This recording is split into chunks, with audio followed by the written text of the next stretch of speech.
안녕하십니까. 대구 충만교회 섬기고 있는 손성지 부목사입니다. 렘넌트 세계관 연구팀 리더로 섬기고 있는데요. 오늘 특별히 세계 우리 산업인 대회를 맞이해서 4차 산업혁명과 미래 현장이라는 큰 주제 속에 오늘 심부름을 하게 되었습니다. 제가 한번 기도하겠습니다.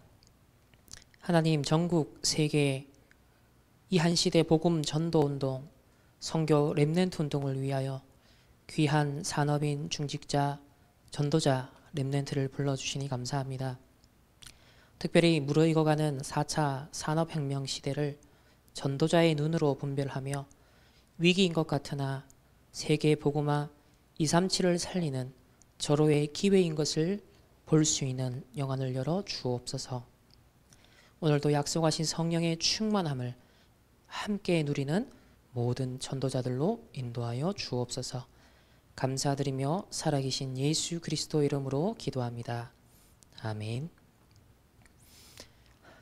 네, 오늘 4차 산업혁명 시대와 전도자라는 제목으로 오늘 제가 섬기게 되었습니다. 보고하는 마음으로 오늘 여러분들과 함께 소통하는 그런 시간이 되었으면 좋겠습니다. 사도행전 27장 24절, 바울아 두려워하지 말라.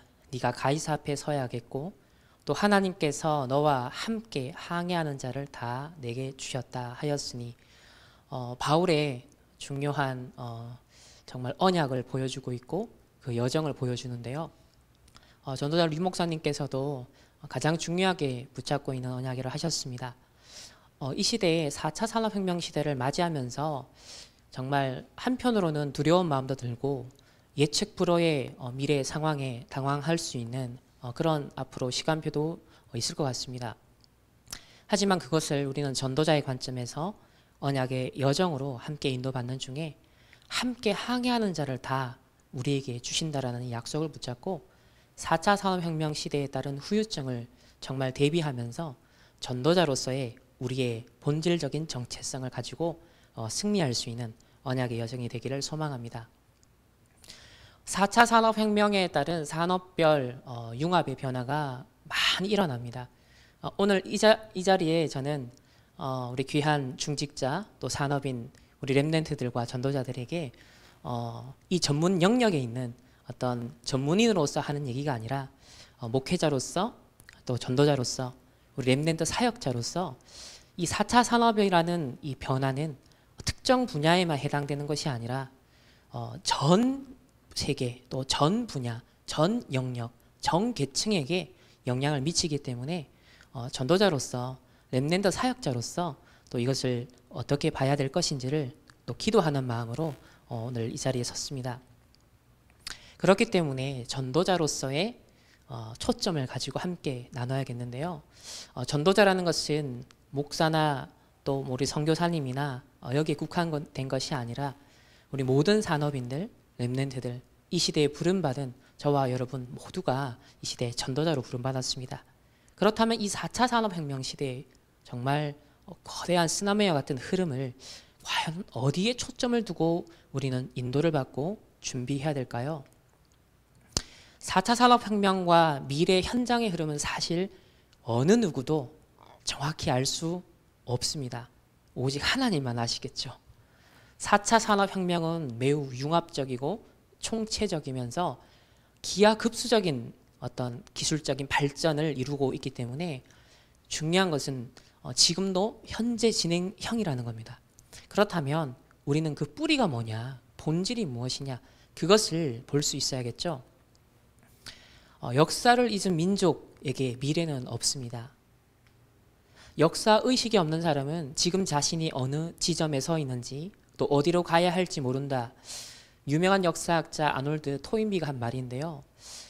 저와 여러분이 서 있는 이 시점, 정말 중직자로, 산업인으로, 전도자로, 렘넌트 사역자로 부름받은 이 시대, 우리가 어디에 과연 서 있는가, 그것을 정확히 하려면 4차 산업혁명의 흐름을 우리가 어떻게 전도자로서 미래 현장을 볼 수 있을까? 거기에 대한 답은 당연히 바로 하나님의 말씀 속에 있습니다. 성경에는 계속 반복된 흐름을 우리에게 보여주고 있습니다. 애굽과 블레셋, 바벨론, 또 로마 시대, 성경의 주요 흐름을 보면 언제든지 그 시대에 우상화된 국가, 종교, 단체들이 있었죠. 그들은 흑암 서밋이 되어서 다른 힘을 가지고서 그 시대의 문화를 또 문명을 일으키고 발전시켜 왔습니다. 근본 뿌리는 결국 창세기 3장, 6장, 11장이죠. 바벨탑 운동이요, 네피림 운동이요, 결국 내가 주인 되고 내가 신이 되겠다라는 운동. 그 결과로 역사에는 표면적으로 이런 결과물이 나타났던 것뿐이죠. 이 시대도 마찬가지인 것 같습니다.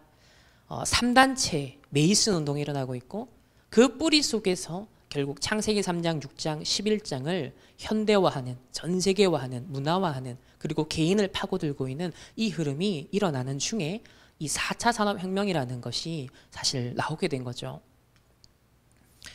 제가 청소년 시기에 전도자를 통해서 청소년 전도신학원 1기생으로 말씀을 받으면서 중요하게 각인됐던 역사의식이 있습니다. 그것은 바로 시대마다 소수를 통해 복음이 회복되는데 그게 다수가 되고 성공과 자리와 많은 누릴 것들이 생겨나면 또 육신화되어지고 본질을 놓치고 전도 선교가 끊어진다. 복음이 상실된다. 그렇게 되면서 3단체가 시대를 주도하고 우상단체가 일어나서 결국은 성경과 교회사, 세계사의 반복된 흐름이 시대의 재앙과 전쟁과 멸망으로 종결되고 또 소수를 통해 남은 자의 여정이 시작된다. 이게 끊임없이 반복됐던 성경의 이야기고 교회사, 세계사의 흐름이다라는 그런 중요한 어떤 전도자의 관점, 의식을 저희들에게 전달해 주셨습니다. 그래서 2018년 7월 25일 렘넌트 리더 수련회 1강 때 이런 말씀하셨죠. 세상이 깊은 것을 못 보면 복음의 리더가 될 수 없고 전도운동 할 수 없다. 지금 세상 속에 있는 깊은 문제를 본 사람은 다르다. 모세가 이걸 본 것이다. 사탄이 만든 함정, 틀, 올무는 3단체에 의해 지금도 명백하게 진행되기에 여러분들이 보게 될 것이다. 이렇게 전 세계가 사로잡혀 가기에 사도행전 1장 1절 그리스도, 오직 그리스도 주신 이유를 이해해야 된다. 교회가 복음을 처삼촌 무덤 벌초하는 것처럼 알고 있다. 사실 저는 이 말씀하실 때 굉장히 찔렸습니다. 세계를 정복한 렘넌트 7명은 앞에 있었던 것, 깊은 것과 복음의 깊은 것을 알고 있었다. 즉 어떻게 네피림화되어 있는지, 어떻게 바벨탑화되어 있었는지. 겉으로 보기에는 바벨론이 대단하고 이집트가 대단하고 로마의 문명이 엄청난 것 같습니다. 그러나 이 배경에 있었던 어마어마한 영적인 문제, 어마어마한 네피림화되었던 사단의 나라가 어떻게 이루어졌는 그런 깊은 부분을 볼 때 왜 이 시대에도 오직 그리스도인가? 그 당연 필연 절대성, 그 깊은 것을 렘넌트 7명 알고 있었다는 거죠. 이게 앞으로 세상 살리는 리더가 될 수 있느냐 없느냐 중요한 조건이라는 거죠. 구원받은 하나님의 자녀는 나와 함께 하시고 우리와 함께 하시며 모든 것을 합력하여 선을 이루시는 하나님과 함께하는 with 임마누엘 원네스의 축복을 당연 누릴 수 있습니다. 4차 산업혁명 시대의 이 흐름 속에서도 이 with 임마누엘 원네스의 축복은요 예외일 수 없겠죠. 그래서 흔히 성경과 교회사, 세계사는요 타락한 인간과 세상을 구속하여 종말론적인 하나님 나라의 완성을 향해 나아가는 하나님의 영세전부터 영원까지 지속되어지는 중에 이 땅에 나타난 그때그때 시대마다 나타난 하나님의 구속사의 여정이라고 하죠. 그래서 우리는 역사를 볼 때, 세상을 볼 때, 그리고 오늘날 4차 산업혁명의 시대적인 물결을 볼 때도 이런 구속사적인 관점이 필요합니다.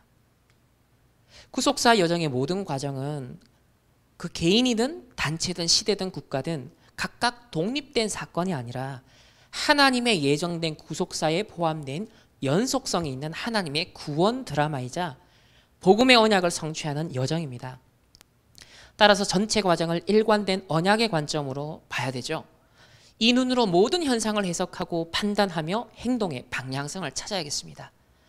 결국 역사와 세상의 존재의 의미는 구속사 성취에 있기 때문입니다.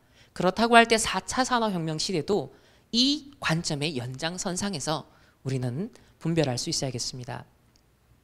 우리는 하나님 나라의 최종 완성을 위해 현재 진행 중인 구속사 여정 속에 부름받은 이 시대의 렘넌트요, 산업인, 전도자, 중직자입니다. 과연 4차 산업혁명과 237 시대, 치유와 서밋의 언약은 어떤 관계에 있을까요? 바울이 로마를 본 것처럼 앞으로 3단체가 이끌 성공을 내다보고 미리 대비해야 된다. 그런데 이것이 문제가 아니다. 로마는 이미 성공했다. 이 3단체가 가져올 실패가 있다. 틀림없이 온다. 그때 이 3단체를 통해서 시대적 위기가 온다. 이 말씀을 2013년 10월 8일 새가족 사역 수련회 1강에서 주셨던 말씀입니다. 그래서 이것을 막아줘야 된다. 바울은 이것을 막았다. 바울의 후손들, 후대들, 전도자들이 일어나서 250년 만에 끝낸 거다. 이런 흐름을 읽고 있어야 한다. 이걸 깨달았다면 굉장한 기회가 오는 거다. 그걸 보고 인생 전환점을 맞이한다는 것이다. 굉장히 중요하다. 이미 8년 전에 하신 말씀입니다. 그래서 지금 원래 이제 세계대학 수련회 현팀에서도 이렇게 말씀하셨죠.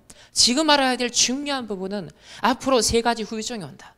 3단체를 비롯한 종교 후유증, 앞으로 지식이 굉장히 높아지고 4차 산업이 더 커지기 때문에 지식의 후유증, 앞으로 계속 경제 발전하기 때문에 경제 후유증, 특히 3단체 후유증이 심각하게 오고 이제 4차 산업 시대가 완전히 열리면 심각한 후유증이 온다.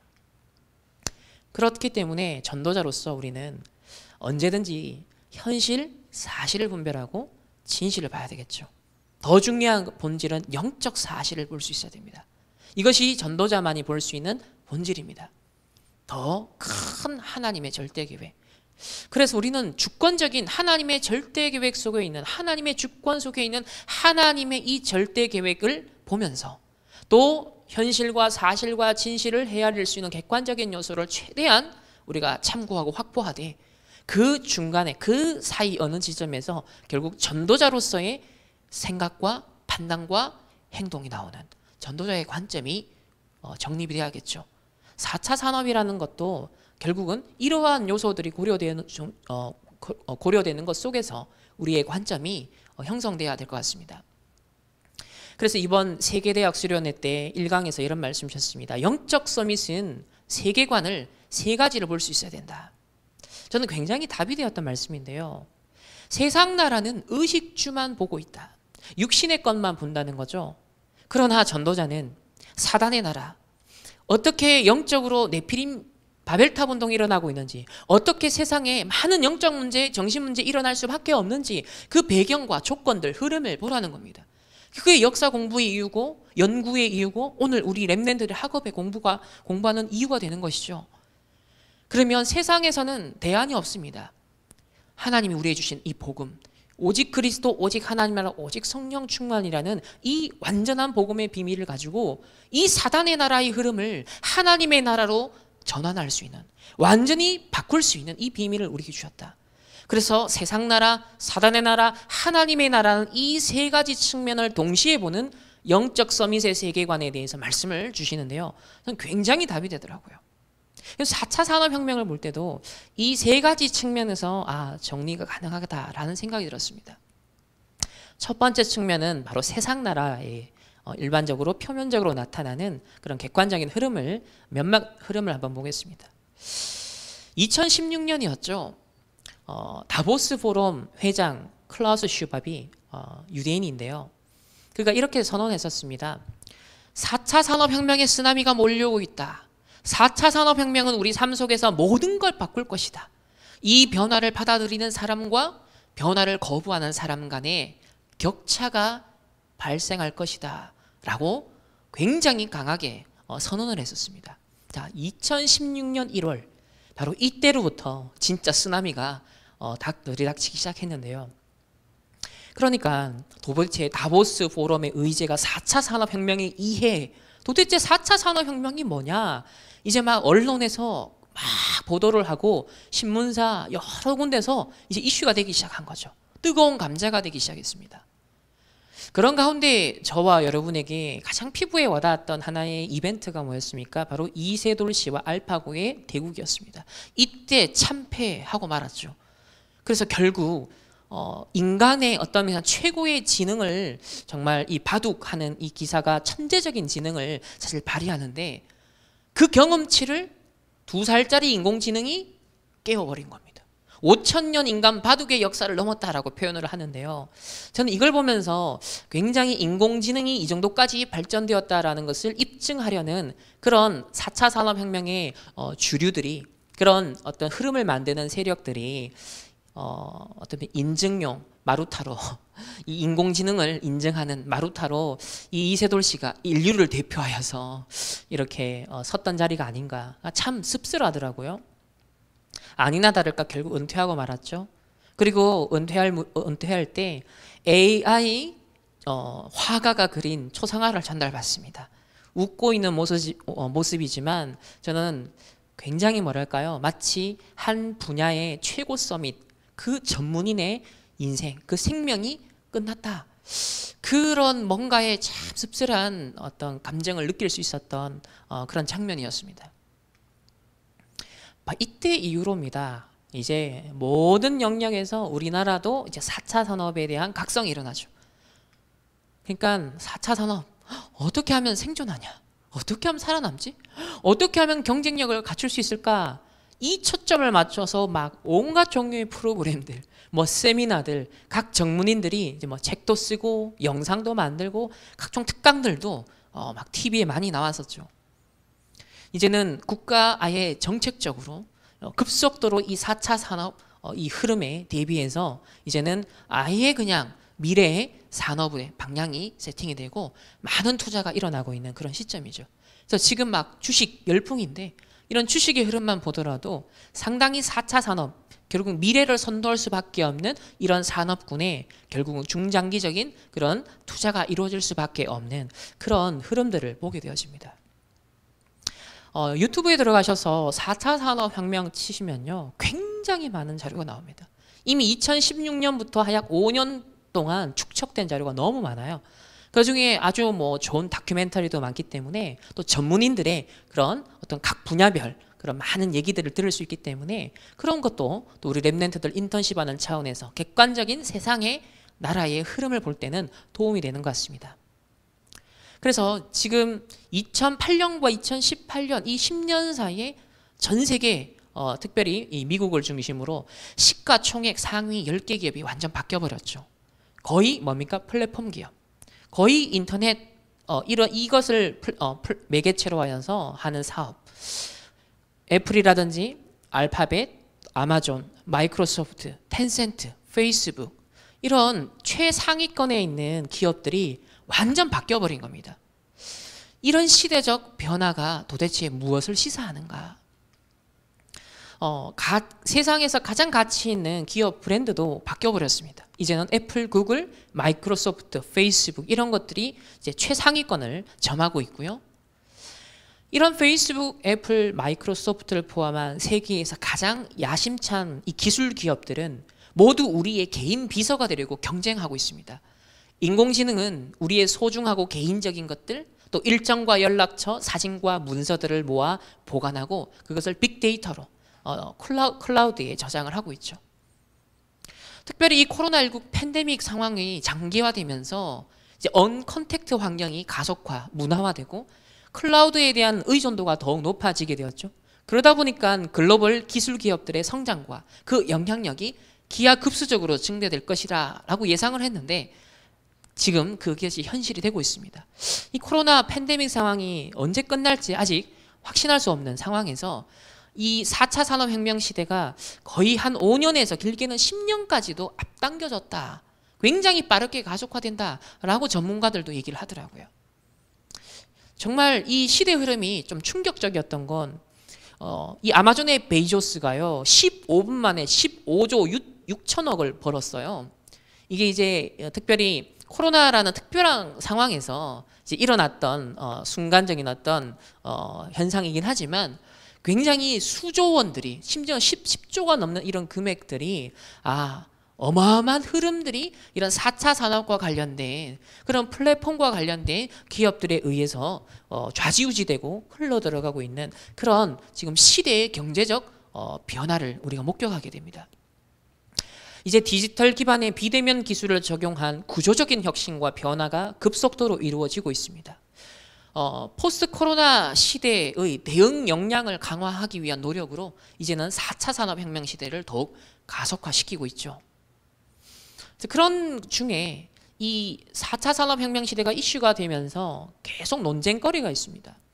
인공지능에 대해서 신중론과 낙관론, 인류 문명 사상 최악의 사건이 될 수 있다라는 견해가 있는가 하면 더 많은 기회를 만들 수도 있다.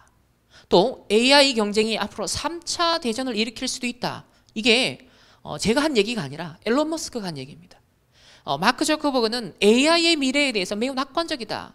이렇게 상충하는 견해가 이 서밋들 세계에서도 일어나고 있더라고요. 인공지능은 데이터 처리 양이나 속도 면에서 사람보다 훨씬 우수하고 탁월합니다. 그래서 특정 분야에 대해서 사람보다 월등한 일을 효율적으로 아주 탁월하게 수행할 수 있죠. 따라서 사람들 각 개인이 할 수 없는 것, 또는 사람들이 아무리 많이 모여서 집합적으로 집단적으로 뭔가를 하려고 하더라도 절대 할 수 없는 것을 인공지능은 능히 해낼 수 있습니다.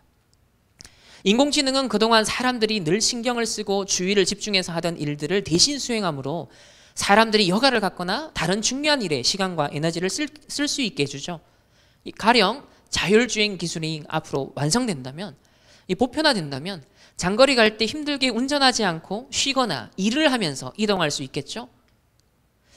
또 이제 주식 이런 금융 분야에는 AI가 일찍 도입이 되어져서 이제는 실제로 이 AI들이 많은 일들을 하고 있다고 합니다. 그 기사에 나오기를 공포가 뭐냐? 사람이 이 금융 어떤 변동에 굉장히 심리적인 변동이 큰데 AI는 걔는 그렇지 않다는 거죠. 굉장히 냉정한 AI가 증시가 요동칠 때 600%의 수익을 냈다. 이런 기사가 나옵니다. 인간의 뇌는 확증 편향의 법칙에 쉽게 좌우되는 좀 취약점이 있습니다. 자신의 신념과 일치하는 정보는 수용하고 신념과 일치하지 않는 정보는 무시하는 경향을 말하죠. 그래서 가짜뉴스를 포함해 복잡한 정보가 많을수록 뇌는 익숙한 사실만을 받아들이는 현실 도피형 행보를 보입니다. 그래서 레이더 스탁은 감정 없는 이 인공지능 로봇이 데이터만 가지고 이런 팩터만 가지고서 매수, 매도 사인을 내린다라고 합니다. 또 2019년 영국에서는 휴머노이드 아이다가 담보되지 않는 미래를 주제로 단독 미술 전시회를 개최했습니다. 아이다는 카메라로 수집한 정보를 바탕으로 예술성, 정교함, 창의성을 학습해서 스스로 추상화를 그릴 수 있다고 합니다. 이 그림은 마이크로소프트와 렘브란트 미술관이 공동 개발한 인공지능 프로젝트 넥스트 렘브란트를 통해 만들어진 작품입니다. 이제 예술 영역만큼은 인공지능이 범접할 수 없다라고 초기에는 낙관하던 것이 허물어지고 있죠. 중국의 AI 챗봇 샤오이스는 현대 시인 519명의 작품을 학습해서 1만여 편의 시를 지었다고 합니다. 이 중 일부가 햇살은 유리창을 읽고라는 제목으로 출간되기도 했는데요. 시집의 제목 역시 인공지능이 스스로 직접 지었다고 합니다. 또 인공지능은 인간 예술가와 협업을 통해 새로운 예술 분야를 개척하기도 합니다. 야마하의 모리야마 가이지 무용수는 신체에 센서를 부착하고 움직임에 따라 AI 피아노가 멜로디를 자동으로 연주하며 독특한 퍼포먼스를 보여주기도 했습니다. 현재까지는 퍼포먼스 수준이고 이벤트성 수준이지만 결국 각 분야의 이 예술 영역에서도 각 전문인들이 AI를 비롯한 4차 산업혁명의 새로운 이 변혁, 이 변화의 흐름에 적응하고 또 생존하고 어떻게 하면 또 융합하여서 살아남을까 다들 모색을 하고 있더라고요. 그래서 그 유명한 우리 이시정 작가가 에이트 히트를 쳤었죠.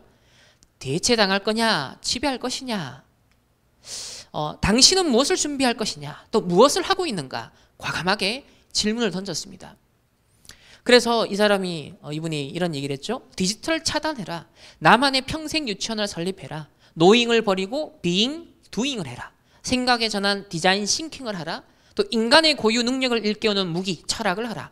바라보고 나누고 융합하라. 문화 인류학적 여행을 경험하라. 나에서 너로 우리를 보라 등을 얘기했습니다. 여기에는 결국 영적인 재해석, 재적용, 재창조할 수 있는 내용들은 빠질 수밖에 없죠. 자, 이런 상황에서 결국 4차 산업혁명이 위기냐 기회냐, 디스토피아냐 앞으로 유토피아냐, 주로 이런 논의들의 핵심을 관통하는 주제는 뭐냐면 일자리입니다. 결국 의식주 문제더라고요. 어떻게 하면 먹고 사는 문제에 있어서 인류가 경쟁력을 갖고 생존할 수 있느냐, 이런 측면에서의 위기와 기회를 논하는 것에 거의 편중이 되어 있습니다. 그래서 인간 존재가 실존적으로 또 영적으로 직면할 수 있는 본질적인 문제에 대한 논의는 세상에서 제외되어 있죠. 노바디의 영역입니다. 바로 전도자에게 주어진 주제입니다. 그러면 세상 나라 의식주 측면에서 표면적인 많은 발달이 효율성을 제고하고 유용함과 편리성을 우리 인간에게 줄 겁니다. 또 많은 어떤 병, 인간이 애로사항들, 딜레마를 또 해결하는 많은 혜택들을 우리 인류 문명에 가져다 줄 수도 있겠죠. 그러나 역사와 또 성경을 볼 때 언제든지 창세기 3장 아래 있는 모든 인간들은 결국은 어디에 종로로 타냐면 사단의 나라를 이루는 네피림 나라, 이 바벨탑을 쌓는데 결국 본인이 알든 모르든 기여하고 거기에 한 단계를 놓는, 계단을 놓는 그런 역할을 할 뿐이죠. 그래서 전도자를 통해 이렇게 말씀하십니다. 무슨 시대 오느냐? 무속 시대 온다. 그러다 보니까 정신병 시대 온다. 앞으로 불치병 시대 온다. 전 세계가 영에 사로잡히는 시대란 말이다. 이런 시대가 세상을 실제로 장악할 것이다. 세계대학에서 수련회 때 말씀 주셨습니다. 특별히 이 4차 산업혁명이 이제 대두가 되는데 실리콘밸리를 중심으로 한 이런 기술 기업들은 이미 오랜 기간 동안 명상운동을 해왔습니다. 구글이 본격 도입한 마인드풀니스 명상을 계기로 전 세계의 명상 열풍이 지금 대중화되고 있습니다. 스트레스와 병을 완화하고 집중력과 공감력을 향상시키며 심지어 창의력 향상에도 활용된다. 굉장히 과학적으로, 의학적으로, 객관적으로 나름 입증하는 그런 연구 결과물들이 쏟아지고 있죠. 특별히 차드 멍탄이라는 사람이 이 구글에 명상을 도입하고 이 구글을 지렛대 삼아서 명상을 전 세계화하는 플랫폼으로 이 구글을 선택했었습니다. 미션을 갖고 움직였던 거죠. 이 차드 멍탄을 계기로 해서 위즈덤 2.0이라는 실리콘밸리의 이 엘리트들, 이 서밋들, 4차 산업혁명의 주역들이 많이 활용하는 이 명상 컨퍼런스, 그게 바로 위즈덤 2.0인데요. 이제는 우리나라의 스타트업 하는 또 젊은 청년들, 뭔가 도전적인 의식을 가지고서 뛰어들려고 하는 그런 젊은이들에게 이렇게 어필이 되고 있습니다. 위즈덤 2.0 코리아까지 열렸죠. 하지만 오늘날 유행하는 명상 열풍의 이면에는요, 실리콘밸리 테크 기업, 이 서밋들이 오래전부터 뿌리내리고 있었던 창세기 3장, 6장, 11장의 세계관, 영성운동, 그 영적 배경이 있다는 것을 우리는 전도자로서 분별해야 됩니다. 현재 세계적으로 권위 있는 심리학자나 뇌과학자들은 대략 60대 후반, 70대 정도입니다. 이들이 오늘날 명상의 과학화를 이루어낸 주역들인데요. 그들은 주로 구글을 비롯한 이 4차 산업혁명의 중요한 선도 주자 역할을 하고 있는 그런 기술 기업들의 멘토가 되고 있고 많은 세미나를 그들이 이끌고 있죠. 근데 이들이 대학 시절, 30대 청춘 시절이 주로 60년, 70년대 히피 반문화가 성행하던 시기였습니다. 특별히 UC 버클리라든지 이런 미국의 엘리트 히피들이 전통적 세계관, 가치관에 맞서 기존의 서구적인 사고방식과는 다른 사상을 찾아내려 했었죠. 그 과정에서 발견한 것이 바로 동양 철학과 사상, 불교, 힌두교, 요가, 명상 등이었습니다. 그래서 이 60, 70년대 휩쓸었던 비틀즈도 뭡니까? 1년 동안 인도에 가서 영성훈련, 명상훈련을 합니다. 거기서 많은 영감을 가지고 곡을 써내고 히트를 치게 되어지죠. 그 대표적인 또 이 세대가 바로 스티브 잡스입니다. 아이폰, 아이패드와 같이 정말 시대의 구조적인 변화, 패러다임 자체를 정말 바꾼 그런 혁명적인 어떤 면에서는 영향을 미친 인물인데요. 그 역시 20대, 바로 이 젊은 시절부터 평생을 명상에 매일 집중하는 시간을 가졌다고 합니다.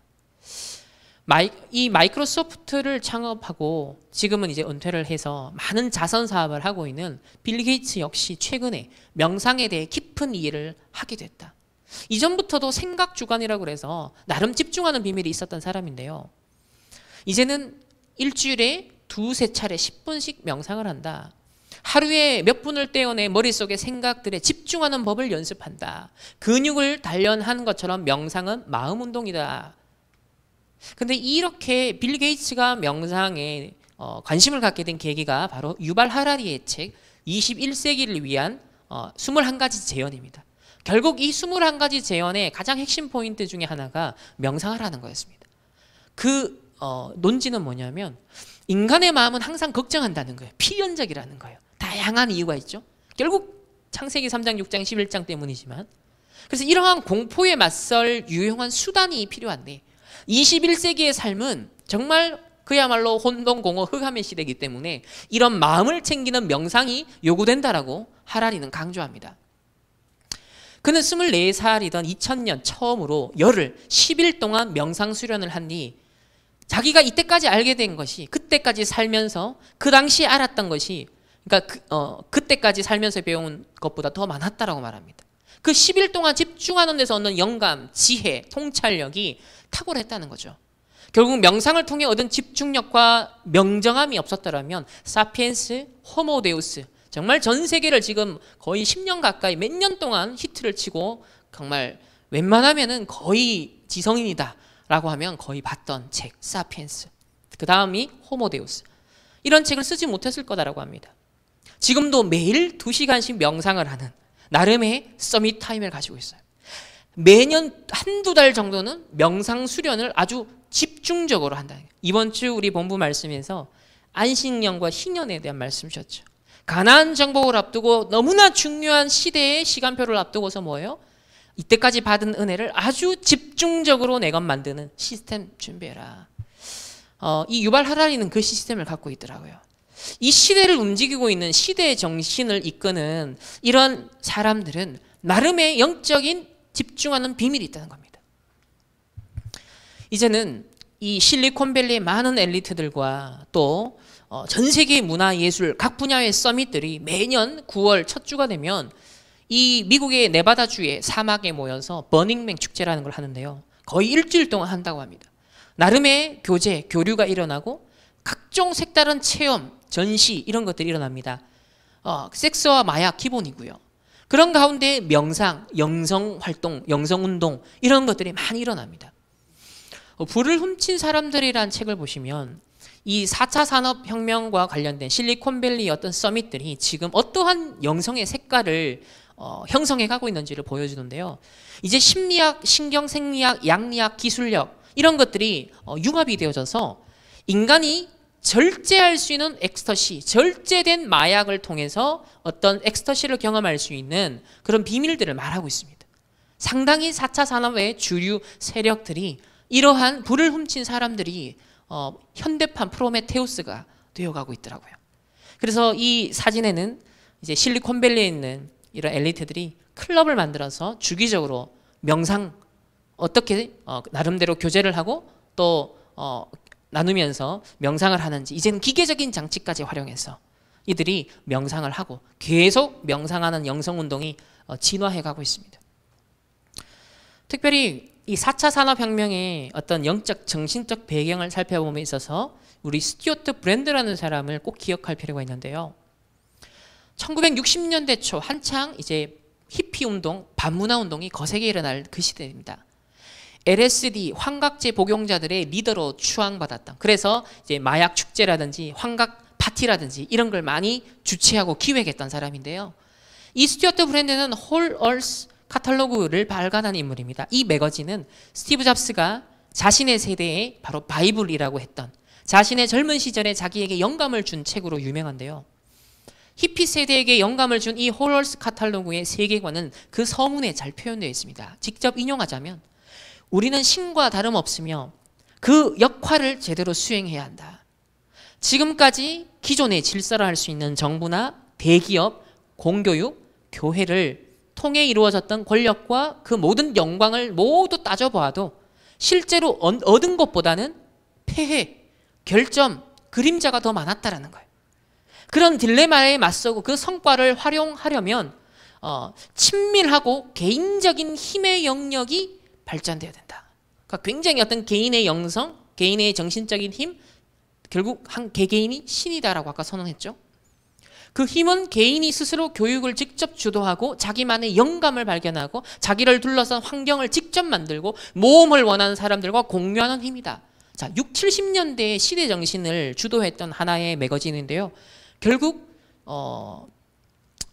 그 머닝맨 축제라든지 이런 데가 가보면 결국 이런 자기를 둘러싼 환경을 직접 만들고 모험을 원하는 그런 괴짜들이 모여서 시대의 서밋들, 이런 시대의 많은 흐름들을 만들어내고 있습니다. 브랜드의 본질적인 관심은 더 영적인 것에 있었는데요. 그가 계속 갈망했던 것은 바로 홀네스, 완전한 일체가 주는 기쁨입니다. 우리 이제 원네스인데 완전한 일체가 주는 기쁨이어서 협력과 공유에 대한 갈구, 거대한 시스템 내에서 자기 위치를 의식적으로 자각하고자 하는 갈망이었습니다. 그러니까 산업화되어지고 자본주의가 굉장히 뿌리내리면서 많은 것들이 전문화되어지고 파편화되어져서 결국은 이제 핵가족화되어지고 개인화되어지고 그런 시대에 많은 공허함들, 많은 어떤 면에서 비인간적인 상황들이 발생하는, 여기에 대한 문제의식을 가졌던 60년대, 70년대 이 히피 세대들은 뭔가 연결되고 하나되고 협력하고 공유하는 것에 대한 뭔가의 갈망이 있었다는 거죠. 마셜 맥루언이라는 사람도 기억할 필요가 있습니다. 미디어는 메시지다라는 아주 유명한 말을 남긴 사람인데요. 이 스튜어트 브랜드는 대중적인 아이콘이 된 캐나다 학자 마셜 맥루언에게서 여러 아이디어를 가지고 왔습니다. 차용했습니다. 맥루언은 보수적인 그 당시 동료 교수들과는 달리 1960년대 이 당시에 반문화 운동에 참여했던 학자였습니다. 맥루언은 자신이 쓴 책에서 새로운 테크놀로지들을 신중하게만 다룬다면 세상을 하나의 거대한 네트워크로 묶을 수 있을 거라 예상했습니다. 지금 실현되었죠. 그 네트워크가 마법의 붕대처럼 세상을 감싸서 흔적도 없이 상처를 치유할 수 있을 거라, 치유의 관점에서 이 기술력, 테크놀로지, 네트워크를 본 거예요. 맥루언 역시 완전한 일체를 열정적으로 갈망했고 더 나아가 아래와 같은 거창한 포부를 밝힙니다. 오늘날의 컴퓨터는 어떤 코드나 언어도 다른 코드나 언어로 즉각 번역할 수 있다고들 한다. 자, 지금은 구글을 통해서 이제 실제로 우리가 활용을 하고 있죠.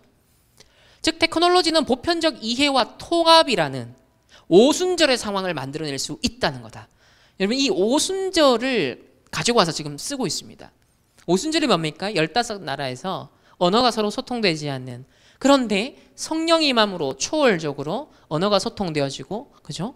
전 세계 복음이 전파되어지는 로마 복음화를 이루는 중요한 기폭제가 이 오순절의 역사거든요.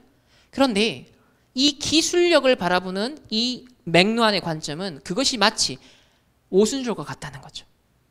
그래서 논리적으로 볼 때 다음 단계는 이제 번역하는 것이 아니라 아예 언어를 거치지 않고 보편적이고 우주적인 서로 연결된 의식에 도달하는 것이다. 자, 이때부터 굉장히 뉴에이지적이고 범신론적인 그런 세계관이 나타나죠.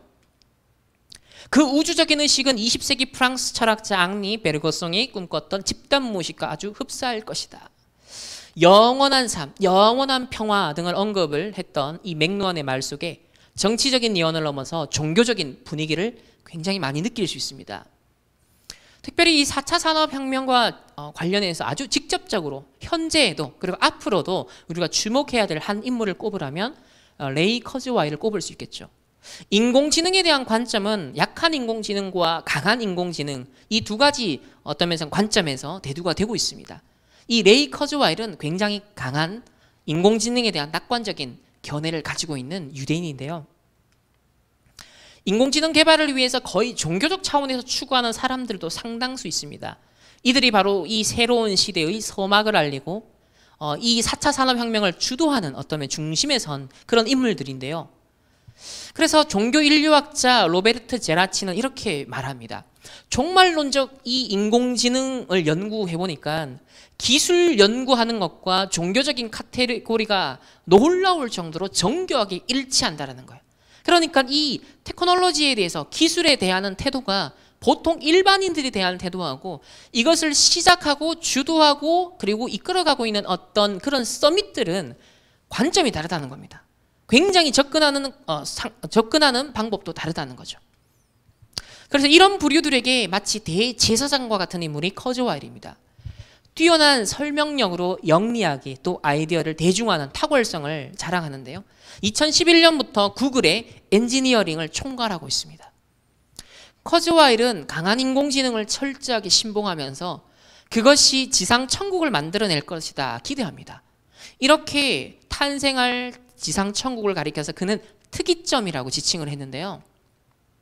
커즈와일이 말하는 특이점은 인공지능이 전능한 힘을 갖게 되는 순간으로 모든 제약이 사라지기 때문에 강력한 AI와 나노기술은 우리가 상상할 수 있는 어떤 제품이나 어떤 상황, 어떤 환경도 원하는 대로 만들어낼 것이다.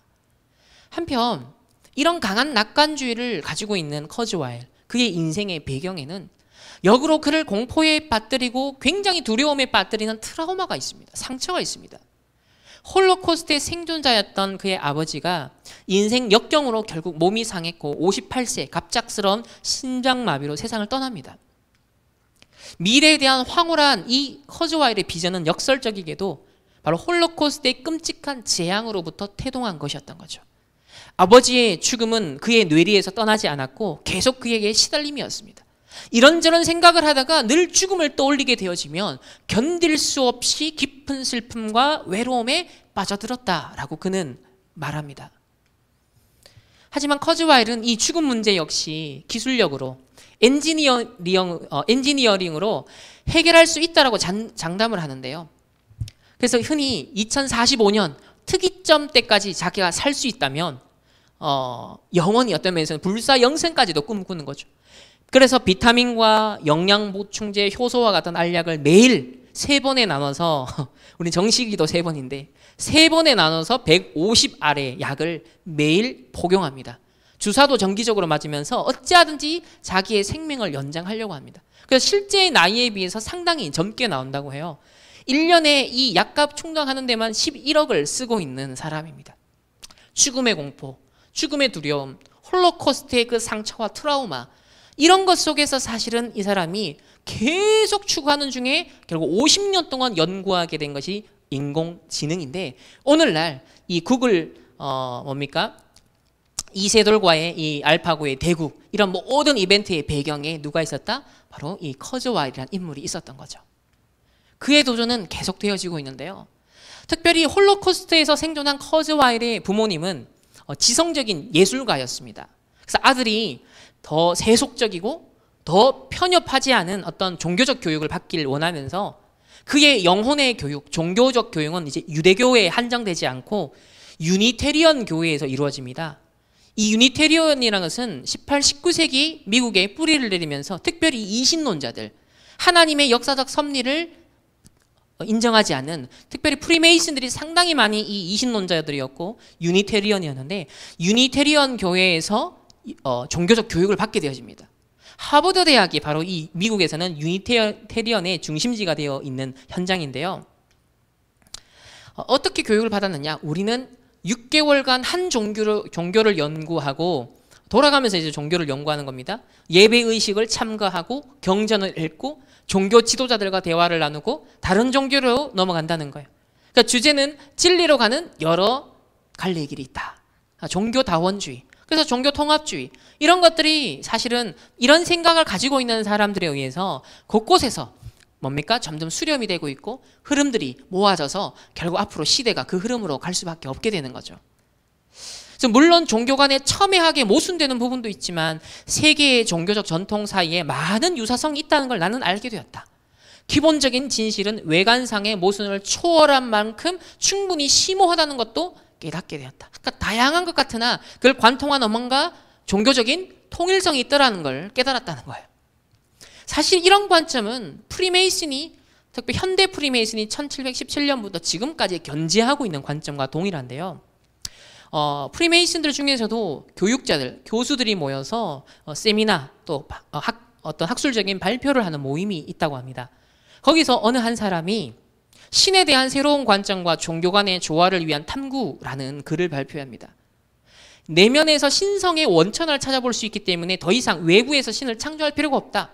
모든 프리메이슨 교육자들의 사명은 종교 간의 조화를 방해하는 것과의 투쟁하는 것이다.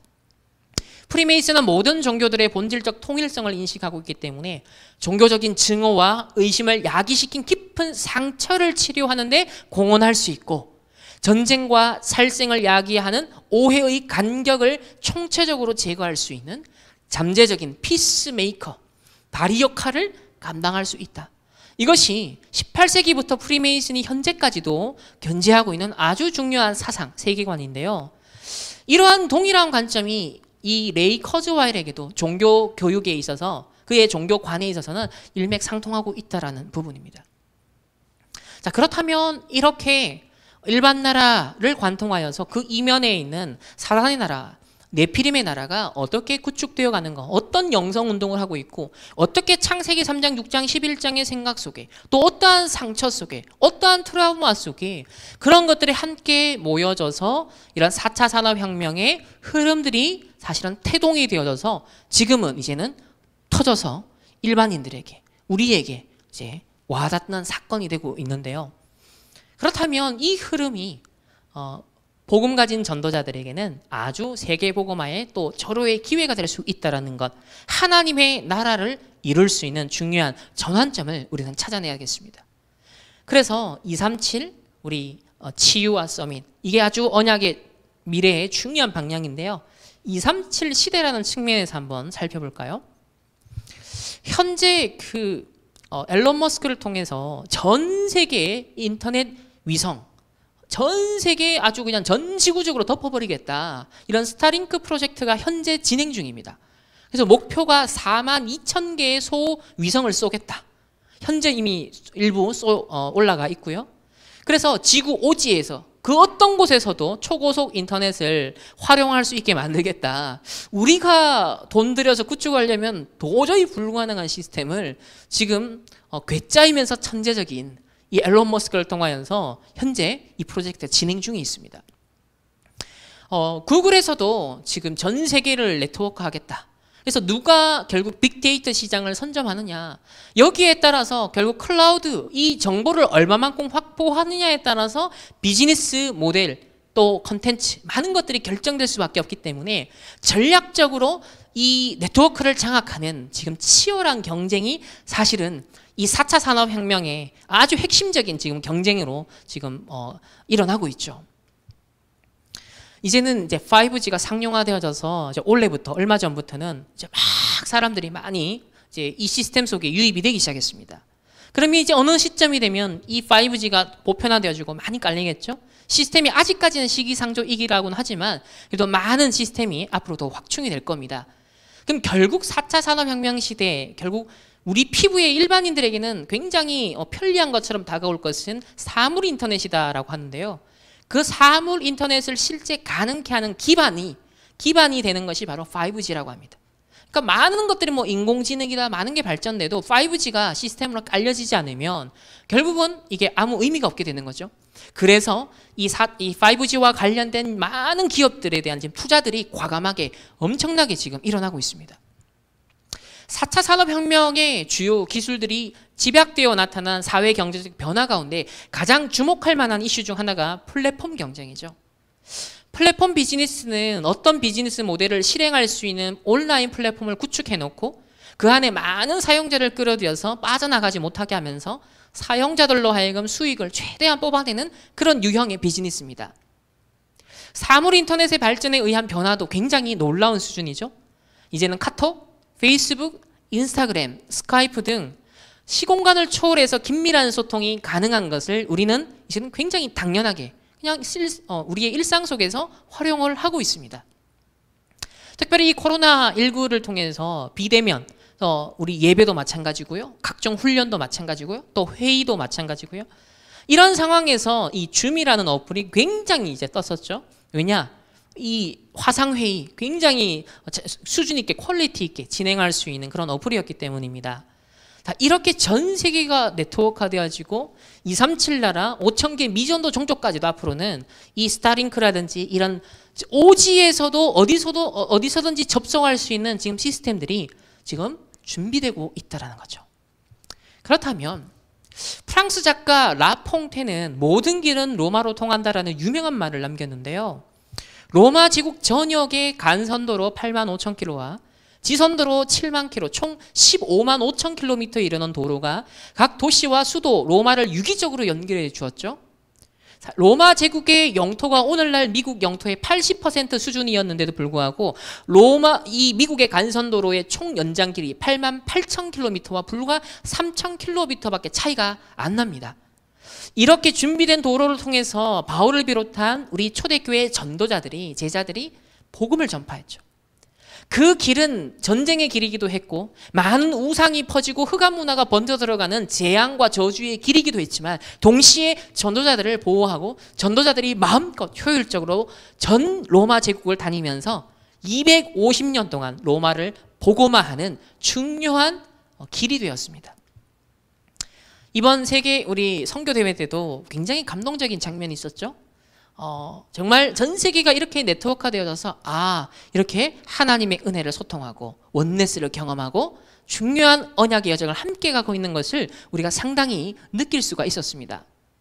이번 렘넌트 대회도 마찬가지고 PK 순회 등 여름에 있었던 주요 훈련도 지금 줌이라든지 또 인터넷 시스템을 통하여서 우리가 잘 진행을 하였죠.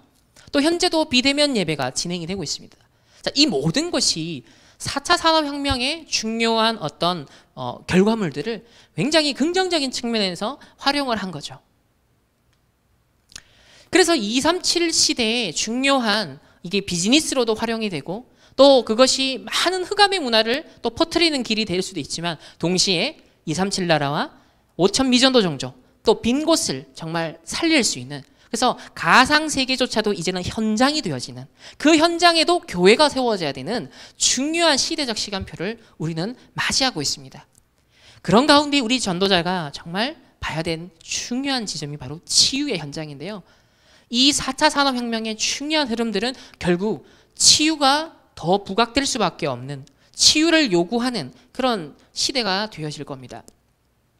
여러분 네이버 국어사전에 들어가서 중독이라는 한 번도 검색해보지 않은, 당연히 알고 있다고 생각하는 단어를 검색해 보십시오. 이렇게 나옵니다. 1번, 2번은 흔히 우리가 아는 그런 중독에 대한 내용이고요. 자, 3번을 보시면 어떤 사상이나 사물에 젖어버려 정상적으로 판단할 수 없는 상태를 말하죠. 자, 지금 4차 산업의 이 중요한 어떤 특징적인 흐름 속에 어떤 사상이나, 이건 이제 보이지 않는, 잡히지 않는 부분이지만 인간의 정신세계, 영적세계에 영향을 주고요. 사물, 우리 아이패드, 또 컴퓨터, 스마트폰, 각종 스마트 기기들 있죠. 이런 사물에 젖어버려서 중독되어서 정상적으로 무언가 판단할 수 없고 행동할 수 없는 어떤 상태가 중독이라는 거예요. 자, 리서치 회사인 디스카우트의 연구에 따르면 우리는 하루 평균 2617번 스마트폰을 만지작거린답니다. 상위 10%는 무려 5427회 만집니다. 이 중 반드시 필요해서 만지는 경우가 많지 않을 거예요. 최근 특이한 중독의 패턴이 나타나고 있는데요. 현대인은 무언가에 정말 깊이 빠져드는 과몰입 증상과 그 어느 것 하나에도 제대로 집중할 수 없는 그런 분열된 집중할 수 없는 증상을 동시에 겪고 있습니다. 서로 상반된 증상인 이런 빈지 워칭과 주의력 결핍 장애가 동시에 나타나는 것인데요. 넷플릭스 드라마 몰아보기에서 유래한 단어가 빈지 워칭인데 이게 다른 경우에도 적용된다는 거죠. 오늘날 사람들은 스마트폰이라는 새로운 TV를 강박적으로 쳐다봅니다. 특히 소셜미디어를 켰을 때 과격하게 빈지 워칭을 합니다. 이미 모든 뉴스를 다 확인한 뒤에도 소셜미디어를 떠나지 않습니다. 뉴스피드를 잡아당겨서 새 소식이 업데이트되진 않느냐 쥐었다 짜내거나 타임라인 아래로 무한히 내려가요. 지난 소식을 또 파고들고 이제 다 본 것 같다 소셜미디어를 나간 뒤 잠시 또 곧바로 돌아옵니다. 흥미로운 것은 빈지워칭을 하는 동안에는 집중을 못한다는 점이죠. 스마트폰 화면에 깊이 몰입해 있는 동안에도 하나의 화면에 집중하지 못하고 끊임없이 다른 스크린으로 화면으로 오갑니다. 인스타에 사진 올리는 중에 스냅챗 스토리 조회수를 확인하고 유튜브를 보면서 메신저를 확인하고 통화하면서 트위터를 읽고 과몰입과 주의력 결핍은 현대인이 보편적으로 겪어가고 있는 어른과 어린이들 할 것 없이 함께 경험하는 대표적인 행동 장애라고 합니다. 눈을 뗄 수 없을 정도로 스크린에 몰입해 있지만 동시에 극단적으로 산만한 상태. 현대인의 중독은 스마트폰 중독, 소셜미디어 중독, 인터넷 중독 등 다양한 진단명으로 표현될 뿐이죠. 하지만 이러한 진단은 중독의 일부만을 설명할 뿐입니다. 현대인의 중독은 그보다 더 근본적인 구조가 있습니다. 즉 우리를 둘러싼 기술 자체에 중독되어 있다는 거예요. 콘텐츠에도 중독이 되지만 기술 자체에 중독되어 간다는 겁니다. 이것은 기술이 주는 편리함에 중독되었다는 뜻이 아닙니다. 오늘날 기술은요, 사용자가 더 많이, 더 오래 쓰도록 하는 중독성을 하나의 기능으로 가지고 있는 그런 시대입니다.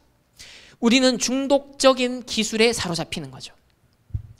이제껏 기술은 중독을 목표로 했던 적이 없었기 때문에, 그러니까 중독시키기 위해서 뭔가 기술이 발전된 게 아닌가요? 인류 기술 역사에서 매우 흥미로운 변화가 지금 일어나고 있는 겁니다. 본래 기술이란 것은 인간이 마주한 어떤 문제를 빠르게 해결하는 것에 초점이 맞춰졌습니다. 가령 망치가 만들어진 목표는 빨리 그 망치가 필요 없는 상황을 만들어내기 위해서입니다. 초기에 구글 검색하는 이 툴도 사용자들이 빨리 원하는 자료를 검색해서 이동시키는 그 목적으로 설계되었죠. 그래서 구글 검색하는 창에서 빨리 벗어나게 돕는 것이 구글의 목표였습니다. 그러나 오늘날의 기술은 다르다는 거예요. 기술은 망치가 아니라 갈고리처럼 생겼습니다. 기술은 사용자를 빠져들게 만들고 묶어두는 것을 목표로 삼습니다. 그래서 후킹이라 그러죠. 소프트웨어와 하드웨어 상당수가 이러한 기술력이 동원되는데요. 소셜미디어와 가상현실 헤드셋은 모두 사용자를 기술에 더 오래, 더 깊이 빠져들도록 몰입하도록 만들어지고 있습니다. 결국 기술에서 벗어나지 못하게 중독시키는 것이 이런 기술력의 궁극적인 목표고 이런 기술 기업들의 이윤이 되는 거죠. 현대기술은 그래서 의도적으로 중독을 설계합니다. 중독성은 기술 기업의 제품 개발 단계에서부터 핵심 기능으로 다루어지는데요. 아주 전략적이죠. 그 방법론이 그로스 해킹이라는 마케팅 용어로 포장이 됩니다. 닐 이알의 책 훅은 이러한 방법론을 잘 담은 책인데요. 이 책에서는 습관 형성 제품을 만들기 위해 사람들을 최대한 중독되는 컨텐츠를 플랫폼을 만들어서 묶어두게 만드는 그런 어떤 비즈니스적인 측면의 전략을 말하고 있습니다. 여기서 습관 형성 전략이란 도파민을 자극하도록 제품의 기능을 설계하여 제품을 사용할 때마다 뇌의 보상 경로를 활성화시켜서 결국 제품에 중독되게 만드는 것이죠. 페이스북, 인스타 같은 기술 기업은 모두 가변적인 보상을 통해 자사 제품을 습관적으로 사용하게 만듭니다. 그래서 도파민을 끊임없이 조금씩 맛보게 만드는 거예요. 거기에 우리가 익숙해지는 거예요. 가변적 보상이라는 것은 보상의 규모와 시기가 예측 불가능한 보상을 말하는데요. 보상이 예측 불가이기 때문에 보상에 대한 기대 심리가 더욱 강화되고 사람들은 보상을 위한 행동을 반복적으로 수행한답니다. 인스타그램은 이러한 심리를 아주 비즈니스 전략적으로 이용했다라는 루머에 휩쓸렸는데요. 사실이죠. 인스타그램이 친구가 좋아요를 누를 때 바로 푸시 알림을 보내지 않고 좋아요를 보관하고 있다가 시간차를 두고 전략적으로 내본다는 겁니다. 그래서 사람들이 더 많이 접속할 수 있도록 좋아요를 나눠보는 것은 결국 나눠서 보내는 것은 사용자를 하여금 인스타그램에 반복적으로 방문하게 하는 유인책이 됩니다. 이것은 가변적 보상을 활용한 바로 그로스 해킹에 해당되죠.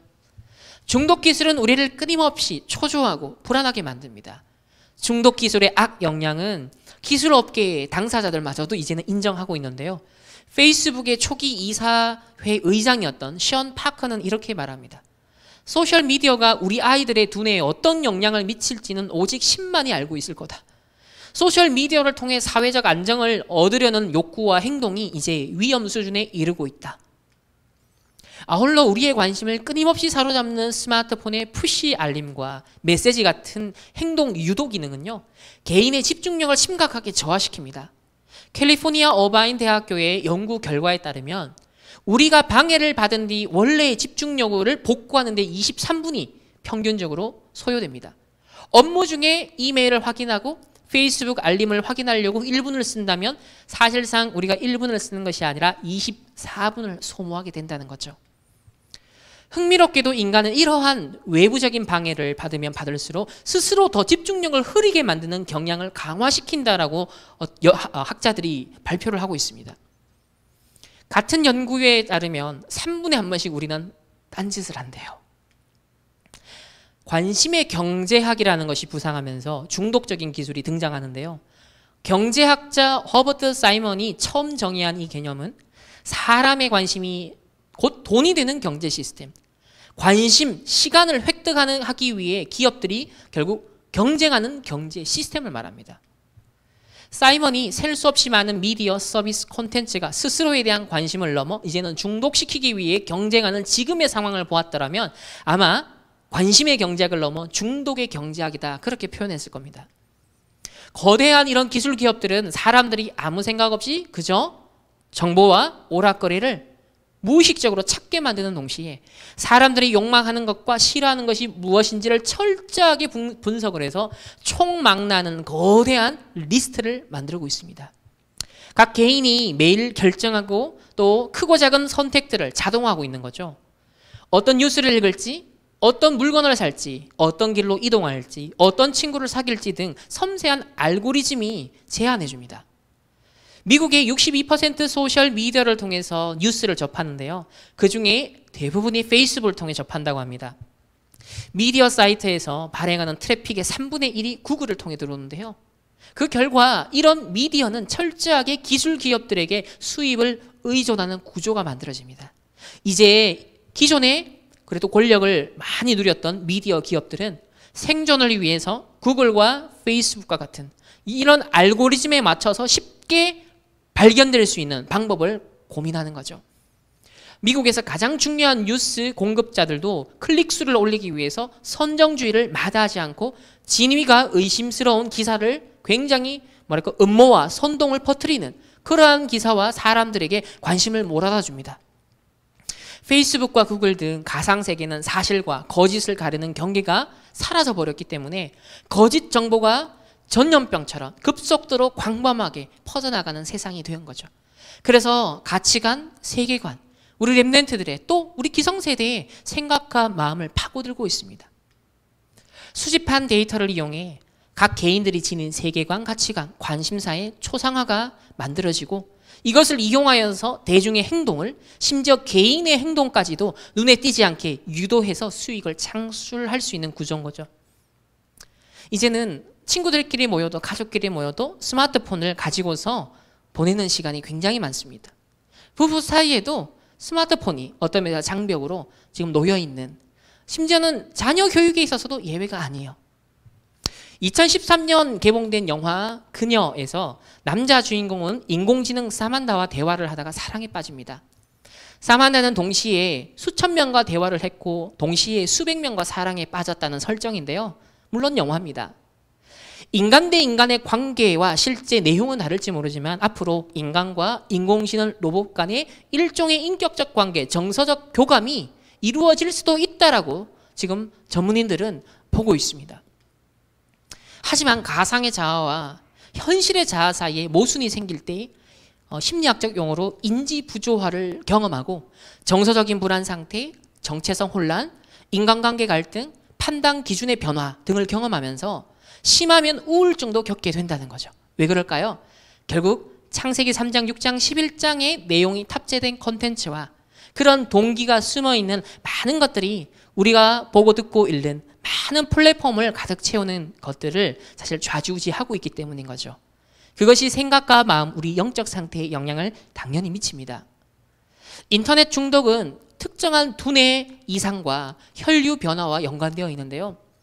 인터넷에 접속하여 더 많은 시간을 보낼수록 두뇌가 쾌감 영역에 더 집착한다는 거죠. 왜? 도파민을 끊임없이 찾아 들어가는 겁니다. 그래서 심심함을 견디지 못하고 뭔가 무료함을 견딜 수 없는 상태가 되죠. 그러다 보니까 뇌가 정상적으로 당연히 기능해야 되는 이 생존을 유지하는 두뇌의 그런 영역이 굉장히 퇴화하고 덜 집중하게 된다는 거예요. 페이스북의 좋아요 버튼의 발명자 저스틴 로제스타인은 좋아요가 인간 심리에 부정적인 영향을 준다라는 걸 나중에 인정합니다. 현재 페이스북을 떠난 그는 페이스북을 최소한만 사용한다고 하는데요. 사람들에게 모든 종류의 푸시 알림을 끌 것을 추천합니다. 그는 이 같은 주체적인 차단이 모든 현대인에게 필요하다라고 역설합니다. 저와 여러분도 마찬가지인 것 같습니다. 우리가 예배, 기도, 우리가 중요한 영적 생활을 하는 데 있어서 사실 스마트폰이 굉장히 방해 요인이 많이 되죠. 사역에 우리가 적극적으로 잘 활용할 수도 있지만 구별된 시간, 하나님 앞에 중요한 영적 서밋 타임을 가져야 되는 그 시간에 있어서 우리가 끊임없는 알림 설정을 해놓으면 푸시 알림을 통해서 중요한 하나님 앞에 말씀 앞에 집중할 수 있는 것에 방해받는 것이 우리 지금 렘넌트들에게 일어나는 지금 상황이죠. 우리 어른들도 예외가 아닌 것 같습니다. 그래서 하나님 앞에 단을 쌓고 집중하고 영적 서밋으로 오라가는 구별된 시간, 공간 반드시 우리가 가져야 되죠. 그래서 전도자께서도 이미 거의 오랫동안 렘넌트들의 그런 얘기를 하셨죠. 스마트폰을 잠시라도 꺼두는 시간을 꼭 가져라. 이제 이 코로나19가 엄청난 지금 전환점이 되고 있습니다. 많은 4차 산업혁명을 가속화시키고 있는데요. 이 코로나19로 더 악화되고 있는 호주의 술 중독, 마약 중독 위기다라는 기사가 나왔습니다. 코로나19로 하루 종일 집에서 스마트폰에 빠져있는 아이들에 대한 얘기가 나오고 있습니다. 학교에 갔다가 말았다가 하는 이 상황이 반복되는, 이걸 1년 동안 겪는 이 세대의 아이들이 분명 그걸 겪지 않았던 이전의 세대, 기성세대와는 분명히 다른 어떠한 결과물들이 이어질 겁니다. 게임 중독이 되어서 캐릭터처럼 자기가 부활할 줄 알고 6층에서 뛰어내린 11살짜리 소년 이야기가 나옵니다. 언택트, 이제는 많은 변동성이 심한 시대에 어떻게 하면 안정적인 그런 먹거리를 창출할 수 있겠냐. 그래서 언택트 경제 시대다 하면서 갑자기 게임 산업에 대해서 아주 국가적으로도 정책적으로 집중 밀어주고 육성하겠다. 법적으로도 지원하겠다. 참 이런 분위기가 지금 형성이 되었죠. 그래서 이전까지는 게임 중독이라는 것이 질병으로 분류됐던 것이 이제는 게임 중독이라는 표현 자체가 사라지기 시작합니다. 넷플릭스가 쏘아올린 머니게임, 이제 올해에만요, 올해 콘텐츠, 이 코로나와 상관없이 올해 계획이 뭐냐면 46조 원을 들여서 넷플릭스에서 오리지널 콘텐츠를 만들겠다, 과감한 투자를 말했어요. 그래서 엄청나게 투자가 됐고 지금 콘텐츠가 쏟아지는데 하필 코로나를 만나서 물 만난 거죠. 엄청나게 많은 사람들이 새롭게 이 넷플릭스라는 플랫폼에 유입이 되어졌고 많은 컨텐츠들을 소비하고 있습니다. 또 그 가운데 빈지 워칭을 하고 있습니다. 그런 중에 많은 정신적인 영적인 황폐함도 동시에 일어나고 있죠. 절제할 수만 있다면 문제가 되지 않습니다. 그러나 인간은 상당히 취약하죠. 많은 부분에서 흑암운동 공허 속에 이 취약함, 결국 파고드는 많은 컨텐츠들이 더 많은 황폐함을 이야기한다는 것, 우리 전도자들은 결코 간과해서는 안 되겠죠. 넷플릭스는 좀 더 공격적인 이야기를 합니다. CEO 리드 헤이스팅스는요, 최근 인터뷰에서 이렇게 말합니다. 우리의 가장 큰 경쟁자는, 넷플릭스의 가장 큰 경쟁자는 인간이 잠자는 시간입니다. 여러분의, 우리 후대들의 잠자는 시간을 어떻게 하면 빼앗아 올까? 관심, 시간을 어떻게 하면 끌어올까? 이걸 두고 끊임없이 연구하고 투자를 하고 있다는 거예요. 다음 세대 기술의 키워드는 몰입형 기술입니다. 가상현실, 증강현실, 혼합현실, 이런 몰입형 기술은 현실과 가상의 경계를 지우고 기술이 구축한 가상세계 속에 살아가는 경험을 제공할 것입니다. 이들 기술은 현실보다 더 즐겁고 자극적인 가상세계를 제공해서 우리를 끌어들일 뿐만 아니라 현실로 돌아가고 싶지 않게 점점 만들겠죠. 왜? 그 도파민에 굉장히 이제 익숙해지니까요. 현실로 빠져나온 뒤에도 우리는 가상세계가 제공하는 보상의 효용 때문에 다시 가상세계로 접속할 겁니다. 더 오래, 더 자주 가상권에 머물면 우리의 삶 자체가 이제는 가상을 중심축으로 옮겨갈 가능성도 있다는 거죠. 기본 우리 삶의 설정값이 이제는 한 번씩 접속하는 가상세계가 아니라 설정값 자체가, 기본값이 가상세계, 한 번씩 현실세계에 접속하는 이런 역전된 상황이 벌어질 수도 있다는 거죠. 페이스북은 소셜미디어의 차세대 버전으로 소셜 가상현실을 제시하는데요. 지금 만들어지고 있습니다. 그래서 2차원 스마트폰 화면을 넘어서서 3차원 가상현실로 영토를 지금 확장하려고 합니다. 그래서 우리의 시간을 더 많이 사로잡고 우리의 관심을 더 오래 붙잡아 두는 것이 이런 기술 기업의 핵심 목표이기 때문에 이들 제품의 기능과 디자인은 이러한 방향으로 끊임없이 연구되고 개발됩니다. 끊임없이 뭔가를 보고 있고 늘 주의 산만한 상태로 살아가게 되는 인간은 매우 중요한 기능인 사색의 능력, 집중의 능력, 통찰의 능력, 묵상 이런 능력을 상실해 갑니다. 집중할 수 없는 분열과 집착과 중독 상태로 살아가죠. 그래서 마약 중독보다 더 중요한 것이 마약에 중독될 수밖에 없는 사람의 근본 상태가 있다.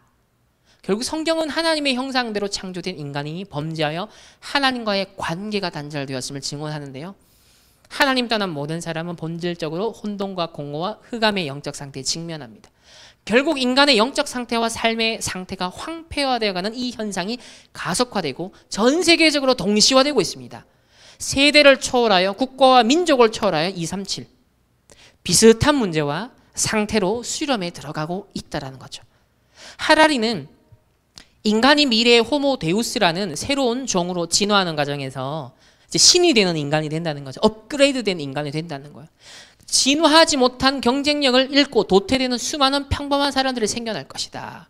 이 무능한 계급을 가리켜서 그들은 경제적, 정치적, 예술적으로 어떤 가치도 없고 사회의 번영, 힘과 영광에 아무런 기여도 하지 못하는 사람들이다. 이 쓸모없는 계급은 그저 일자리를 구하지 못하는 사람들이 아니라 일자리를 구할 수 없는 사람이라고 말합니다. 뭐 호모데우스까지 가지 않더라도요. 지금 인공지능이라든지 또 4차 산업에 지금까지 발전되어지는 흐름, 앞으로 수년 안에 현실화될 상황들을 고려할 때 우리가 집중력을 놓치고 중요한 하나님 주신 것들을 이건 나의 현장을 놓치게 되어지면 결국은 이 유발 하라리가 경고하는 그 대열에 우리 렘넌트들이라고 해서 예외가 아닐 수 있다는 거죠. 이게 현대판 노예포로 속국 상황이 될 수 있다는 겁니다. 그래서 전도자가 이제 영적 문제 올 수밖에 없죠. 영적 문제 시대에 만났는데 여러분 때는 더 만날 것이다. 4차 산업이 본격화되는 날 정신병자 꽉 나올 것이다.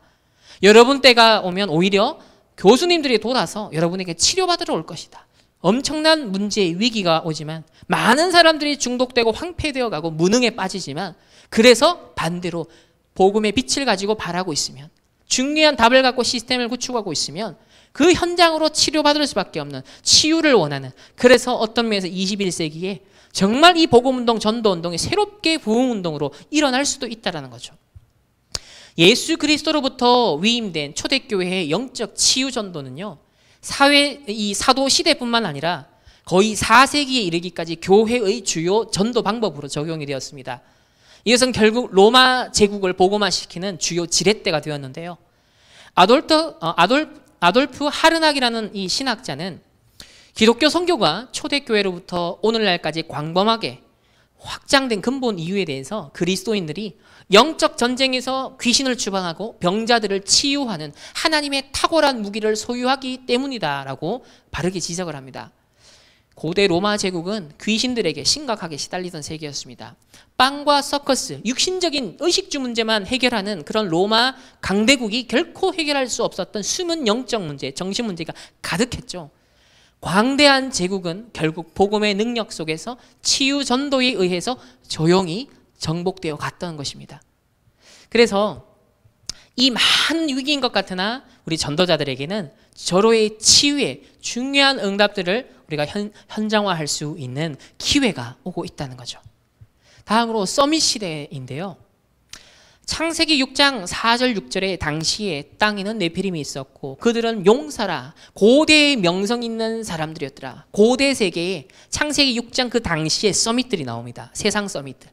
그들의 특징을 이렇게 말합니다. 죄악이 세상에 관영하고 가득하고 마음으로 생각하는 모든 계획이 항상 악할 뿐이다 라고 말합니다. 자, 오늘날 특별히 이 인공지능이 굉장히 발달하고 많은 과학기술력이 발전하면서 이 철학을 하는 인간 또 정신세계를 더 확장시키려고 하는 인간 그리고 더 나은 인간, 더 나은 세상을 꿈꾸는 사람들의 초점이 옮겨가고 있습니다. 인간을 넘어 인간, 포스터 휴먼에 대한 논의인데요. 기술들의 획기적인 발전과 융합으로 인해 인간의 현재 상태를 넘어서는 존재, 소위 포스터 휴먼이라는 개념이 대두가 됩니다. 현재까지는 개념에 머물지만요. 그러나 이런 논의가 여러 분야에서 지금 이슈가 되고 있고 관심이 지금 모아지고 있습니다. 그래서 이런 전시회라든지 세미나라든지 진행이 되어 오고 있고요. 심지어 기독교 애안에서도 신학자들이 포스트 휴먼과 뭐 기독교 신학 이런 측면에서 지금 신학자들도 접근을 하기 시작했습니다. 결국 이게 인간론과 관련된 부분이기 때문인데요. 4차 산업혁명 시대에 창세기 3장 인간에 대한 재해석이 일어난다는 겁니다. 재적용이 일어난다는 거죠. 포스트 휴먼으로 진화하기 전의 중간 단계를 트랜스 휴먼이라고 하는데요. 과학기술의 발전을 통해 포스트 휴먼이 출현할 것이라는 사상을 가리켜서 트랜스 휴머니즘이라고 합니다. 트랜스 휴머니즘의 밑바탕에 깔린 사상은 철저한 유물론적인 환원주의와 기능주의라는 두 가지 상반된 철학적 입장이 섞여 있습니다. 즉 유물론적인 환원주의는 인간을 철저하게 물질로 보게 만들고요. 기능주의는 인간에게 있는 어떤 기능이 작동하기만 한다면 그 기능이 작동되는 대상이 굳이 인간, 유기체, 우리 신체일 필요는 없다라는 관점을 갖게 하는데요. 이것은 이 트랜스 휴머니즘은 사실 현대판 창세기 3장과 같이 욕망의 선악과와 같습니다. 그래서 앨런 머스크는 인공지능이 앞으로 많이 발전하게 되어지면 인공지능에 지배받는 인간들, 그래서 인간이 이걸 상쇄할 수 있으려면 인공지능에 준할 수 있는, 대립할 수 있는, 어떤 면에서는 적응할 수 있는 그런 인간을 업그레이드 시켜야 된다는 측면에서 투자를 하고 이제는 기업도 만들었습니다. 이 4차 산업혁명 시대의 기술적 진보의 혁명성은 비유기체인 기계에 장착된 인공지능과 신체에 결합된 사람의 진짜 지능의 구분이 사실상 붕괴될지도 모른다는 것에 있을지 모릅니다. 이미 사람의 뇌에 들어있는 정보를 외부의 비유기체 저장장치에 저장하거나 외부의 비유기체 저장장치에 있는 정보를 사람의 뇌로 옮기는 연구가 공공연하게 진행되고 있고 실험이 되고 있고 이제 인간에게까지 지금 적용을 하고 있습니다. 그래서 뉴럴링크라는 지금 회사를 세워서 프로젝트를 진행하고 있는데요. 라식처럼 브레인에다가 우리 뇌에다가 칩을 이식하겠다라는 거예요.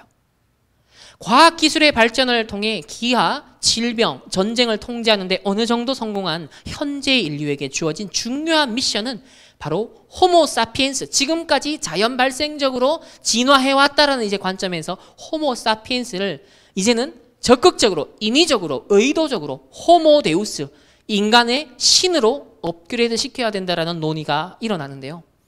현재 인류가 추구해야 할 핵심 어젠다로 불멸, 행복, 신성을 제시합니다. 그것을 추구하는 방법에 있어서 기존의 철학이나 종교적인 의존이 아니라 4차 산업혁명 시대의 첨단 과학 기술력을 동원하여서 인간을 의도적으로 설계하고 더 기능을 업그레이드 시킬 수 있다. 이게 바로 호모데우스의 개념입니다. 창조주 하나님께 돌려져야 할 영광이 이제 기술력으로 향하게 된다면 어떻게 될까요?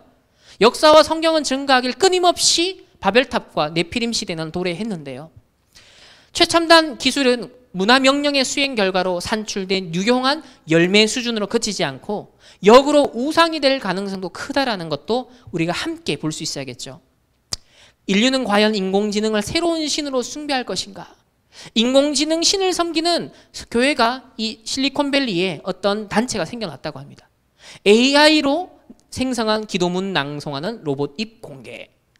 신이 되어버린 인간이 탄생시킨 세종교 데이터교. 자, 이런 논의들이 지금은 그냥 말로만 하는 것들이지만 점점점 실현이 될 수 있는 많은 토대가 연구와 많은 투자들이 이루어지고 있다는 거죠. 그래서 하박국 1장 11절에 이런 답을 주시는데요. 그들은 자기들의 힘을 자기들의 신으로 삼는 자들이라 이에 바람같이 급히 몰아 지나치게 행하여 범죄하리라. 후유증이 반드시 있다는 겁니다. 특별히 중국은 통제된 사회죠. 그래서 아주 특수한 상황이긴 한데 그렇기 때문에 이 4차 산업혁명에 굉장히 많은 과학기술력이 실제 적용된 굉장히 앞서 있는 그런 케이스를 사례를 볼 수 있습니다. 그러니까 중국은 통제를 위해서 빅브라더 시스템을 지금 운행을 하고 계속 강화시켜 가는데요. 감시사회를 만드는 거죠. 가령 이런 겁니다. 2천만 대가 넘는 그런 CCTV 이제는 인공지능이 탑재되어져서 얼굴 인식이 가능한 그런 것들이 계속 만들어지고 있습니다. 그래서 2020년까지 13억 국민의 등급을 정하겠다.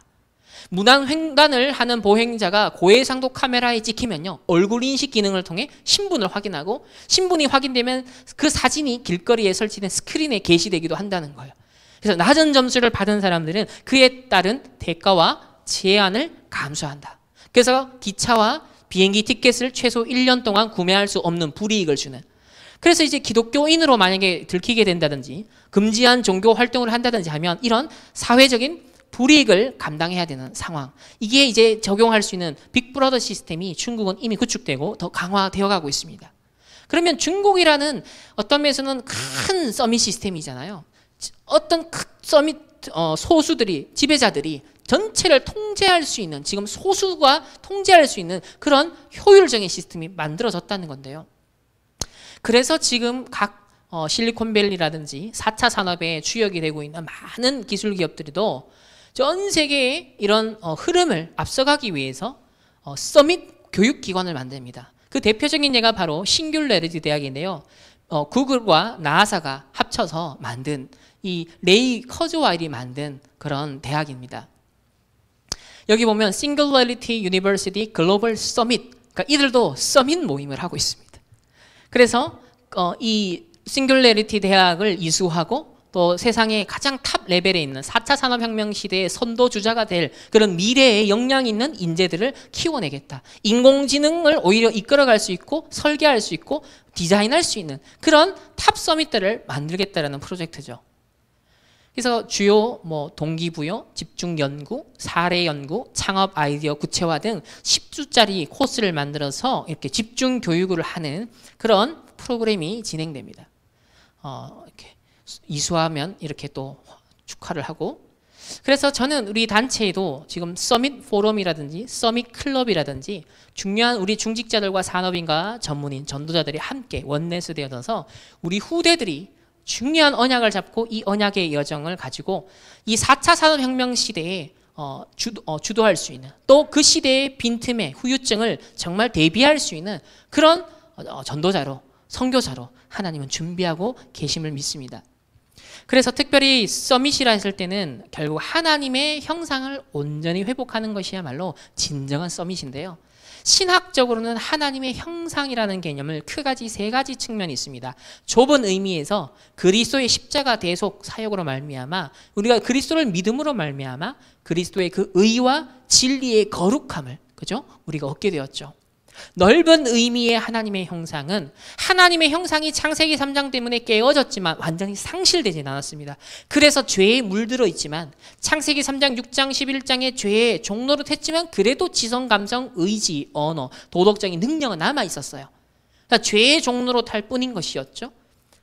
그러나 하나님의 형상, 이 원래 하나님의 형상을 가지고서는 좁은 의미, 넓은 의미를 가지고서 바로 정복하고 다스리는, 만물, 세상의 만물을 다스릴 수 있는 통치권을 원래 하나님의 형상에게 주셨던 겁니다. 그러면 우리 21가지 본질에 대한 말씀을 받았는데요. 이것을 다시 재해석하면 결국 그리스도 하나님 나라 성령 충만이라는 성경의 66권을 압축하면 결국 이 언약이죠. 이게 기록된 성경, 로고스입니다. 이 기록된 말씀이 나를 뚫고 들어오는, 관통하는 레마의 말씀, 적용되는 말씀이 될 때 결국 그 그리스도 하나님 나라 성령 충만이 내게 천명, 소명, 사명이 되죠. 결국 당년, 필연, 절대가 되는 겁니다. 이것이 어떤 면에서는 지성회복 아닐까요? 하나님의 로고스의 말씀이 나를 관통하여 들어올 때 내 생각이 회복되는 겁니다. 나의 지성이 하나님의 형상에 그리스도를 통해 회복이 되는 거죠. 그러니 당연한 걸 분별하는 겁니다. 필연적이고 절대적인 것을 분별하고 선택하는 거예요. 그러면 이 속에서 당연하고 필연적이고 절대적인 것을 언약의 여정을 가다 보니 일심이 되고 전심이 되고 지속이 되는 거죠. 결국 감성은 어떤 독자적인 개별적인 활동을 하는 어떤 주체가 아니라 감성 자체가 주체하는 게 아니죠. 감성은 어떤 겁니까? 기여하는 거죠. 무엇인가 사람이 어떤 걸 한다 생각한 그것이 실현되는 데 있어서 중간에 그것이 마음에 그렇구나 실제로 옮기게 하는 중요한 역할을 하는 게 감정이고 감성의 기능인데요. 이것이 상처에 휘둘리고 있고 동기에 휘둘리고 있고 창세기 3장, 6장, 11장 사단의 나라를 이루는데 사실 오늘날 휘둘리고 있습니다. 그러니까 흑암 세계관, 흑암 사상, 많은 사단이 종로를 할 수밖에 없는 것에 오늘날 휘둘리고 있거든요. 그러나 로고스의 말씀이 레마로 나를 뚫고 들어오고 그 천명 사명 속에서 당연 필연 절대 전도자로서 인식하게 될 때 그렇구나, 내가 이걸 위해 올인해야겠구나, 이걸 위해서 한 인생 집중해야겠구나, 일심 전심 지소, 이게 우리의 진정한 하나님의 형상의 감성 회복이죠. 이래야 되니 어떻게 됩니까? 의지가 오직이 되고 고집이 아닌 오직이 되고 유일성 재창조. 그래 되니까 어떻게 됩니까? 결국 좁은 의미, 넓은 의미의 하나님의 형상을 이 그리스도 하나님 나라 성령 충만을 통하여 회복을 하게 되니까 만물에 대한 통치권이 발휘가 되기 시작합니다. 24, 25 영원하니까 어떤 주제, 어떤 분야든지 하게 되면 작품이 나올 수밖에 없죠. 결국은 이것이 각인뿌리 체질을 바꾸고 또 다른 사람의 각인뿌리 체질을 바꿀 수 있는 문화로 소개가 되고 오늘날 플랫폼을 통해 전 세계화되는 것은 시간 문제인 거죠. 이걸 다시 보면 결국 영적 서밋, 기능 서밋, 문화 서밋, 이것이 이 서밋 시대에 4차 산업혁명 시대에도 서밋들이 일어나고 있습니다. 고대의 용사들이 일어나서 네피림 시대를 열었던 것처럼 이 시대도 마찬가지입니다. 이때 하나님은 하나님의 형상을 온전히 회복한 영적 기능 문화 서밋이 일어나기를 하나님은 기다리고 계시죠. 결론입니다. 전도자로서 우리는 어떤 결론을 내릴 수 있을까요? 우리가 늘 그리고 묵상하고 전달하는 구원의 길 메시지, 결국 이 책받침 하나, 이 메시지 안에 이미 모든 것들을 볼 수 있습니다.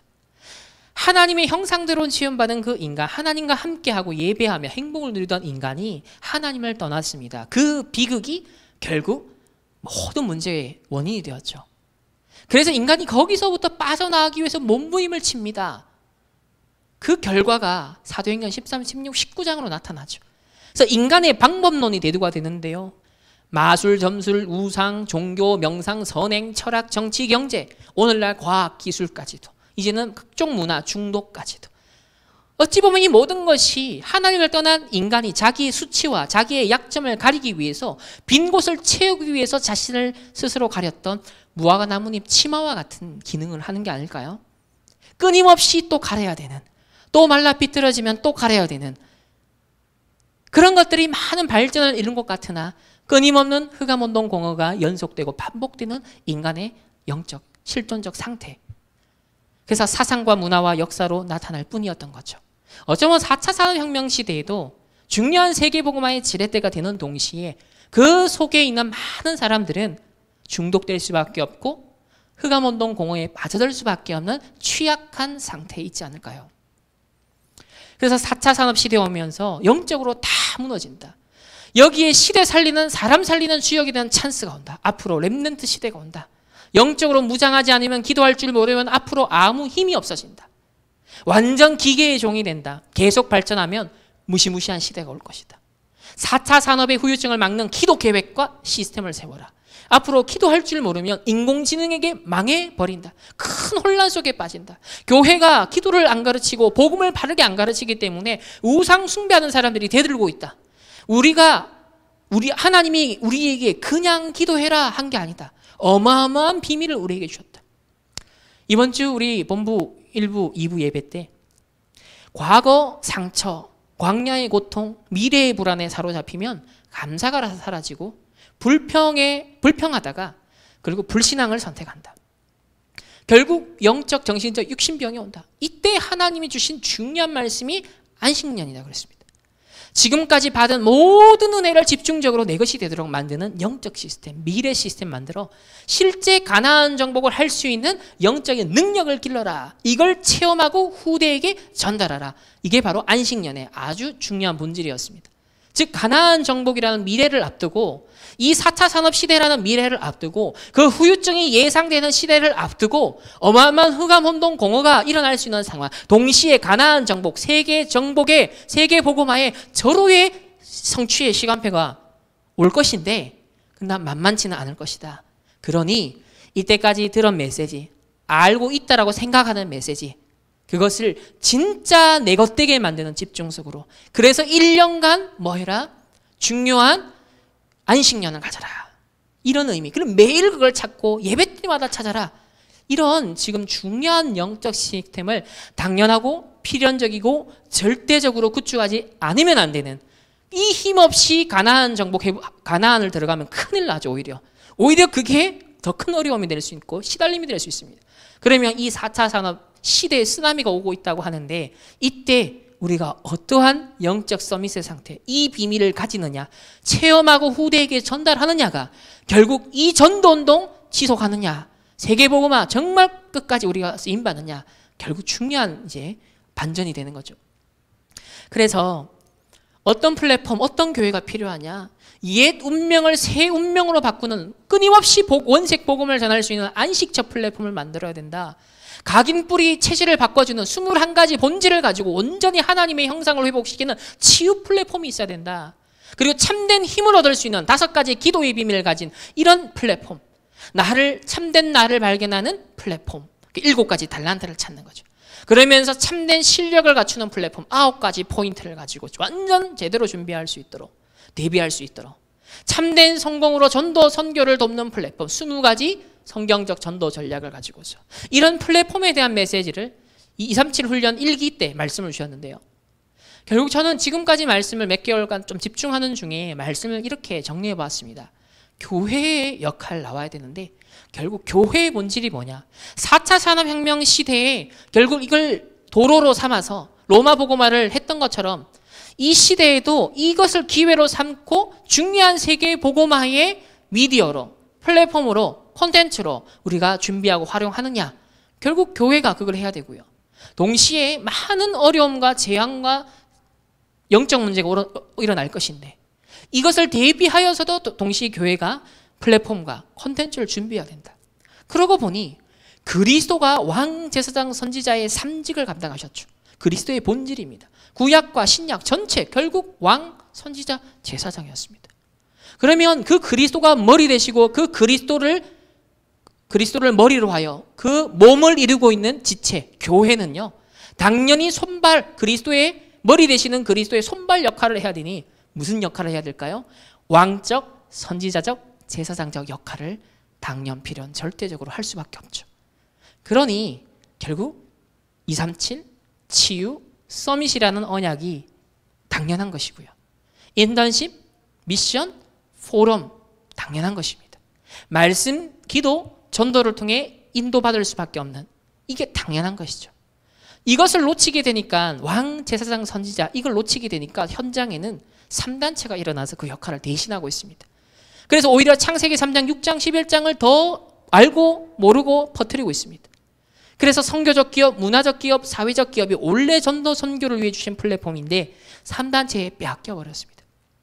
그래서 이 시대에 이 4차 산업혁명 시대의 물결이 우리에게 다가오는 이 현 시점에 어떠한 교회를 준비하고 어떠한 성도로서, 중직자로, 산업인으로, 렘넌트로서 우리가 언약을 잡아야 될 것인지를 깊이 묵상하는 시간이 되기를 원합니다. 그래서 우리 다락방 전체의 흐름이 결국 제1, 2, 3, 4, 5 RUTC로 요약되죠. 완전 원색 복음을 각인 뿌리 체질하고 집중할 수 있는 모으는 운동이 있어야 되겠죠. 결국은 이 4차 산업혁명 시대에 모든 현장 각계각층에 또 파고들어서 현장을 살리고 복음을 전하는 렘넌트의 파송이 일어나야 됩니다.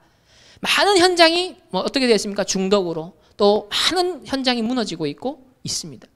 그래서 치유와 서밋의 이 응답 증인으로서 제3RUTC 운동, 결국 4차 산업과 종교와 경제와 3단체 후유증을 대비하는 제4RUTC 운동, 결국 이 언약이 지속될 수 있도록, 이 세계복음화 주님 오시는 재림하는 그날까지 지속되게 하기 위해서는 결국 언약의 지속, 이 제5RUTC 운동이 너무나 당연 필요한 절대입니다. 창조 세계는 일종의 오픈 시스템인데요, 결정적으로 프로그램화된 과정이 아니라 창세기 3장의 노예 의지 속에 있는 인간, 그리고 창세기 3장 문제가 해결된 구원받은 하나님의 자녀로서 자유의지를 가진 인간에 의해 다양하게 펼쳐질 수 있는 여러 가능성이 잠재되어 있습니다.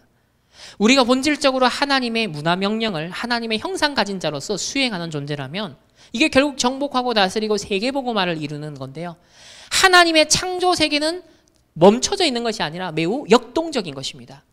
이는 창조된 세계를 하나님 자녀의 언약의 여정 CVDIP를 통하여서 하나님의 영광을 위한 방향으로 경영해야 함을 뜻하죠. 그렇다고 할 때 이 4차 산업혁명의 흐름을 누가 주도하느냐? 이미 3단체가 이것을 주도하고 있는데요. 그럼 우리가 그걸 따라가고 흉내낼 수 있느냐? 그렇지 못할 수도 있습니다. 그래서 그 다음 것을 봐라. 그 후유증을 봐라 라고 하시는 거죠. 빼앗겨버린 3단체와 사단에게 빼앗겨버린 이 6가지 도구를 이제 그리스도 하나님 나라 성령 충만의 언약을 가지고서 우리는 되찾아와야 된다. 무엇을? 후유증을 치유할 수 있는 시스템, 콘텐츠, 플랫폼을 준비할 수 있도록. 그렇게 하려니 이번 여름에 선포된 대로 미리 보고 미리 갖고 미리 누리며 미리 정복하는 미리 성취의 증인이 되기를 하나님이 말씀으로 우리를 인도하고 계신데요. 이 CVDIP의 여정 속에 승리하는 우리 모든 중직자, 산업인, 전문인, 우리 모든 렘넌트들과 전도자가 되기를 소망합니다. 그래서 4차 산업혁명 시대에 모두가 육신의 것만 어떻게 하면 직업, 내가 살아남을까, 경쟁에 도태되지 않고 스펙을 준비해서 잘 살아남을까, 의식주 문제 해결이라는 측면에서 주로 사람들이 관심을 갖습니다. 이때 우리는 그런 객관적인 흐름을 파악하고 준비하되 그걸 넘어 어떻게 네피림화되는지, 어떻게 사단의 나라가 구축되고 있는지, 어떻게 바벨탑 운동이 일어나고 있는지, 그렇다면 그 치유할 수 있는 답을 가진 우리가 138의 언약을 가지고 어떤 콘텐츠, 어떤 플랫폼을 준비하고 올인하고 도전하길 원하시는지 하나님 앞에서 중요한 천명, 소명, 사명을 받는 우리 모든 차세대 주역들 되시기를 소망하며 오늘 마치도록 하겠습니다. 감사합니다.